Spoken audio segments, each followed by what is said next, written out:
ambao wana hoja nyingi za kujaribu kukosoa uteuzi wa Nasoro Muchui kwenye hii mechi ya dabi. Lakini kwangu mimi nachokiona ni kwamba kuna namna ambavyo bodi ya ligi, sijajua ni kwa nini msimu huu wameshindwa kukitumia kile kipengele cha kuruhusu waamuzi kutoka nje ya Tanzania kuchezesha dabi.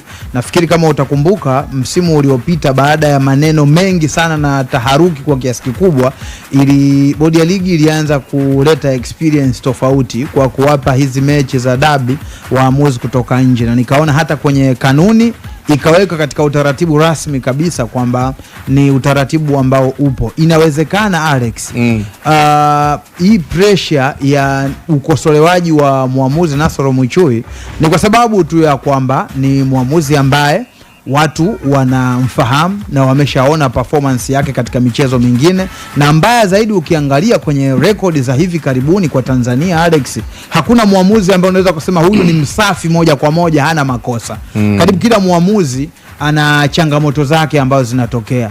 Utakumbuka dabi ya Kariakoo, kuna msimu ilichezeshwa nafikiri na Ramadhani Kayoko, ziko changamoto zilijitokeza, ziko changamoto zimetokea hata pale Ahmed Arajiga alipopewa dabi, lakini leo hii anaenda kupewa Muchui, ukosolewaji unaendelea tena pale. Kwa nadhani bodi ya ligi ilipaswa kusimamia kile ambacho walikiintroduce kuanzia msimu uliopita, kwa maana ya kuwa na waamuzi ambao wanatoka mataifa mengine nje ya Tanzania. Labda unaweza ukampata mtu ambaye imani inaweza ikawepo kidogo kwake kiasi kwamba isiwe rahisi sana watu kuanza kumtilia mashaka kabla ya mchezo kuchezwa. Unajua mashaka yaliopo hayamaanishi kwamba Muchui lazima atachezesha vibaya. Anaweza akawekewa mashaka na akaweza akachezesha mchezo vizuri.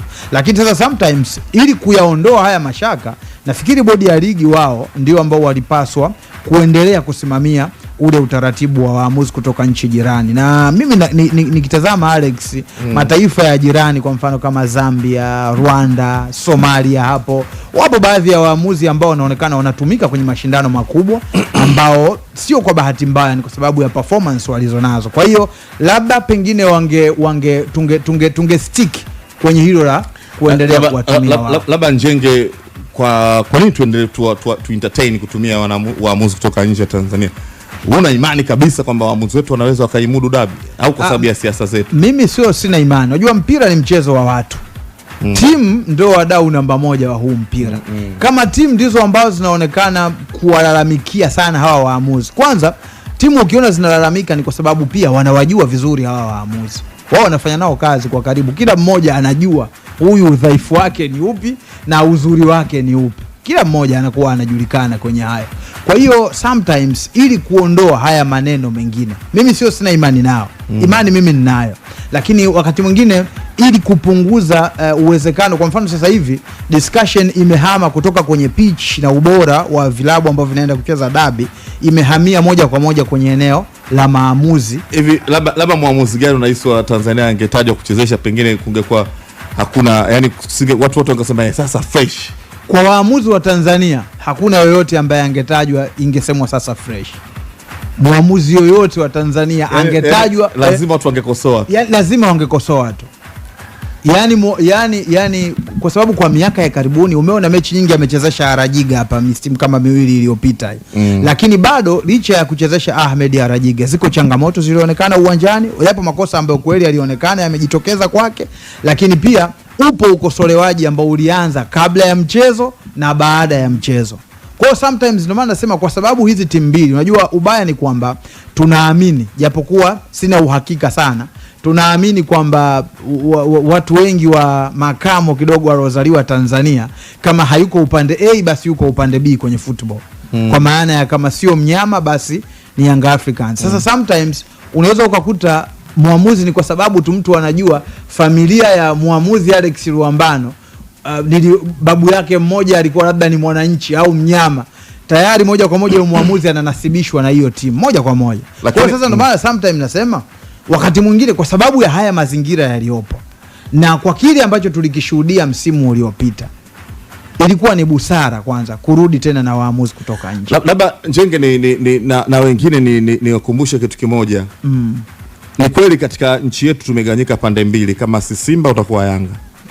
Lakini tukitokea kwenye historia ya miaka michache nyuma, ilikuwa kuvichezea hivi vilabu ilikuwa nao unatakiwa unafanywa vetting, yani wanajiridhisha huyu ni wa kwetu. Na wachezaji wengine walikuwa wanaletwa kwenye hizi, wanapelekwa kwenye hizi klabu Simba Yanga wakitokea kwenye matawi. Yani tawi linasafirisha mchezaji. Mchezaji mmoja mfano mzuri ilikuwa Saidi Mlisho kutokea Kilosa kule. Tawi la Yetu Afrika la Yanga. Likamsafirisha, likampa nauli, wewe kwa sasa ulivyo umekwiva na unafaa kuchezea Yanga Afrika. Analetwa kuna tawi. Kwa hiyo wakimpokea ukatoka tawi gani tawi fulani mchezaji. Kwa hiyo wale kule washamfanyia vetting, huyu ni kijana wetu. Ni kijana muaminifu kwa timu yetu. Na ndiye atakuwa mwadilifu.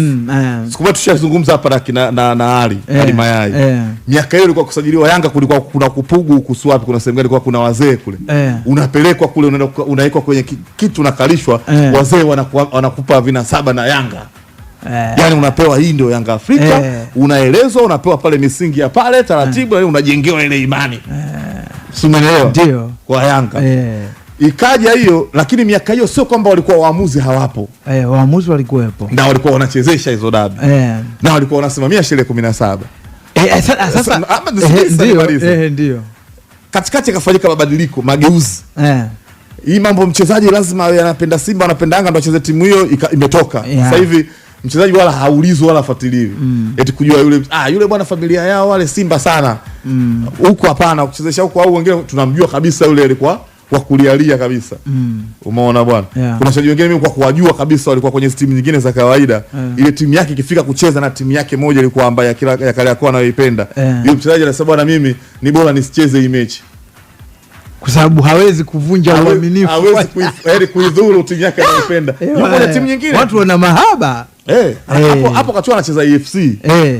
Ya Arusha. Ndio. Wacheza EFC. Ikicheza na Yanga anakwambia mimi ni bora. Anamwambia kabisa jamani, mimi nisipangwe. Naomba mimi nisipangwe hii mechi. Simuelewa. Lakini maisha yale yalienda yakabadilika kwa wachezaji. Mchezaji leo haulizwi. Na wakati ule hizo pande mbili zilikuwepo, lakini waamuzi walikuwepo na walikuwa wanachezesha. Why sasa hivi tunaanza kuhangaika na waamuzi? Kuangalia huyu atakuwa na mahaba na huko, ili hali wachezaji ndio ambao wanaweza kukuumiza kirahisi. Uhangaiki nao unakuja kuhangaika na waamuzi. Hata mwamuzi anaweza kukuumiza pia. Sasa kwa sasa hivi mimi Luambano na tofauti ninayoiona kwa wachezaji sasa hivi, sehemu ambayo inaonekana hizi timu mbili zimewekeza vizuri sana kwenye maslahi ya wachezaji. Wachezaji sasa hivi anapokwenda kwenye klabu anaingia kazini, ile ni ofisi yake ambayo inamlipa effective kabisa. Kwa hiyo waamuzi kuchezesha ni bonus tu. Sasa waamuzi burudani bado ni burudani. Ngoja, mchezaji inamlipa kikamilifu. Mchezaji ndio maisha yake kwa pale. Muamuzi ile ni kazi yake. Sawa kabisa. Inamlipa kwa kile kiwango ambacho inamlipa. Lakini tunafahamu Alex, mara kadhaa yapo malalamiko ambayo yanajitokeza kwa upande wao, lakini upande wa pili unajua jukumu la uadilifu kwa muamuzi ni jukumu zito sana, tofauti hata na la mchezaji mimi nakwambia. Kwa sababu kwa muamuzi kwanza ni mmoja. Yaani kuna muamuzi mmoja wakati na wasaidizi wake wachache ambao namna ya kuwatengenezea ushawishi waondoke kwenye uadilifu inawezekana ikawa sio jambo zito sana kama ilivyo kwenye eneo la mchezaji. Lakini sasa katika hayo, kwa sababu umekiri kwamba kuna hayo mabadiliko, kwamba zamani walikuwa wakifanywa vetting wachezaji na nini, lakini sasa hivi maisha yanaendelea. Sasa hivyo kama ambavyo zamani tulikuwa tunawaamini waamuzi wa Tanzania, na pengine kwa sababu kuna miaka ambayo sikuwepo na walikuwa mashabiki wa lazima timu hii au hii na wanachezesha hizo. Lakini sasa katika nyakati hizo ukumbuke teknolojia ilikuwa bado iko down, kiasi kwamba ule uhakika wa kwamba hawa waamuzi walikuwa waadilifu kwa kiwango gani, ushahidi wa moja kwa moja huwezi kuupata, unabaki ushahidi ambao uko vichwani mwa watu. Sasa ndio maana kwa sasa mwisho wa siku maisha yanabadilika. Kama tulikubali kuipitisha kanuni ya kuwatumia waamuzi ambao ni wa kigeni, inawezekana ile ilikuwa dharura, tuna maelekezo, you never know. Ile kuchezesha waamuzi wa kigeni ile mechi yetu tunajua ilivyogubikwa, tunacheza tuchezi tarehe sio hii. Inawezekana iligubikwa, tuna maelekezo. Kwa hiyo watu waliamua kwa hasira, sijui kwa nini, kwa hisia, kwa pressure, kuondoa vurugu nini, kwa sababu mechi na utata, maelekezo kama vile. Lakini usitegemee tena dabi leo kuja kuchezeshwa na mwamuzi kutoka nje. Lakini kwa sababu unajua kanuni imewekwa tu ili ikija kutokea mbele wawe na kipengele, kwa sababu wakati ilichezeshwa kanuni haisemi ujue. Ndio. Ina maana ilivunjwa kanuni. Kanuni ilikuwa iko bubu kidogo, haija limit, iko kimya. Kwa hiyo wameiweka kwa sababu kwa faida, kwa future wewe jua mbele huko nini. Lakini sasa Alex, kwa sababu mimi kitu ambacho sikubaliane kuchezesha waamuzi. Mimi kwa sababu gani nasema hivyo? Kwa sababu sisi mara nyingi huwa tunajikompea na baadhi ya mataifa yaliyofanikiwa barani Afrika. Mataifa ya wenzetu ambayo yana dabi zenye pressure inayokaribiana na dabi ya Tanzania, wengi wamekubali hiyo kanuni, wanachezeshwa waamuzi kutoka nje. Sasa sio kila kitu cha kuiga. Sasa utamaduni wa dabi, waamuzi nao wanakomaa kuchezesha mechi kubwa, kama vile mchezaji anakomaa kucheza mechi ngumu kubwa. Na mwamuzi ni hivyo hivyo, naye anapata ukomavu wa kuchezesha. Sasa wewe kama mechi zako kubwa nzito, huwezi kuwajengea uimara waamuzi wako, waamuzi wako utawaimarisha kwenye mechi zipi? Labda nikwambie kitu ambacho kinawafanya waamuzi, sio kwamba hawajui sheria. Kosa lililofanyika kubwa ambalo mpaka sasa hivi ndio linagharimu. Tumewekeza kwenye mpira wetu, umewekezwa fedha nyingi. Unajua kuna hela nyingi sana inazunguka kwenye mpira wetu wa Tanzania. Lakini fedha hiyo mzunguko wake haujaenda kwenye mfumo rasmi kwa waamuzi. Mpira wetu una hela nyingi. Lakini ile hela inayopita kwa malipo ya wachezaji, sunini, vitu vingine. Kwenye waamuzi keki bado ni ndogo. Waamuzi mambo yao ya malipo yamesimama pale pale. Uwekezaji ungekuwa unakwenda sambamba na malipo ya waamuzi, pengine tusingeshuhudia haya.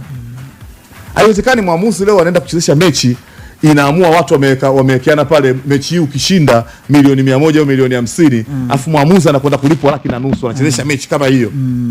Sio, unanielewa? Ni ngumu. Mwamuzi anachezesha mechi za kumpata bingwa ambaye anaenda kuchukua almost karibu milioni 800. Sasa hivi tunaelekea kwenye bisi nyingine, bingwa wetu. Mwamuzi akikusanya kipato cha mechi zake zote alizochezesha afike hata milioni 3. 1,500,000 umechezesha mechi 6. Ni ngumu kumfanya kuwa mwadilifu wewe. Atafika wewe unaenda kumtafuta bingwa wa kumpa bilioni 1.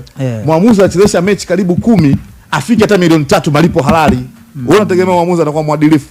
Ni ngumu. Kwa hiyo tulifanya kosa. Tunawekeza hela, tunaingiza kwenye mpira, lakini rasmi, yani kwenye mfumo rasmi. Sema kwamba waamuzi hawapati hela. Wanapata, ile sio mfumo rasmi. Ya mfumo rasmi ni kiwango kidogo, haionekani. Ni kiwango kidogo. Kiwango chao kwenye mfumo rasmi. Kusikokuwa mfumo rasmi ndio kuna malipo mazuri zaidi kuliko kwenye mfumo rasmi. Kwa nini nisipige miayo uwanjani? Sasa hiyo Luambano, mimi nimekuelewa, ni hoja ya msingi sana. Timu yangu hii kuna milioni 50 hapa, sisi tukipata pointi 3. Ukisimamia sheria 17, akipatikana mshindi halali una 1,500,000.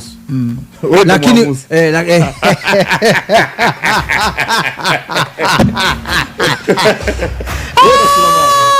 hiyo hapa ndo tulipokosea. Turudi tuwekeze kwenye malipo ya waamuzi. Hapo tunaweza tukawapata. Mwamuzi atafikiria, nachukua hela hivi naondolewa kwenye kuchezesha. Kila mechi moja mimi nachukua milioni 5. Na maana tunachukulia nikichezesha msimu mzima mechi zangu 10 nachukua hii hela. Na nina uhakika kufanya hivi kwa umri wangu miaka 10 ijayo. Kwa hiyo kila msimu ana uhakika wa kuvuna labda milioni 60 70 kwa mfumo rasmi. Hiyo kwa malipo ya labda nachukulia kawaida. Sawa. Sasa je, tukija kwenye hiyo mfumo ambao sio rasmi, ndio hiyo mwamuzi anaweza kujitathmini. Yani au kuna ile mnakuwa na waamuzi wenu kabisa. Hapa 20 wale waamuzi wakati, ndio. Wakati labda wako 10 au wakati wako 6, walobaki 14 wasaidizi. Yaani mtoto waamuzi wenu 20 ambao kila mwezi wana mshahara bilioni 10. Wakichezesha mechi wana bonus ya milioni 3. Idea yako imenyoka kabisa. Lakini wewe mwamuzi asipochezesha mechi hana anachoingiza. Ukikosea siku kumpa mechi ndio hiyo ndio anatengeneza kipato chake. Na mbaya zaidi sasa, hata anapopewa mechi hayo malipo yanachelewa pia kuyapata. Anakopwa. Anakopwa sana. Anahangaika sana mpaka anakwenda kujipata. Kwa hiyo sasa Alex, hayo ni majibu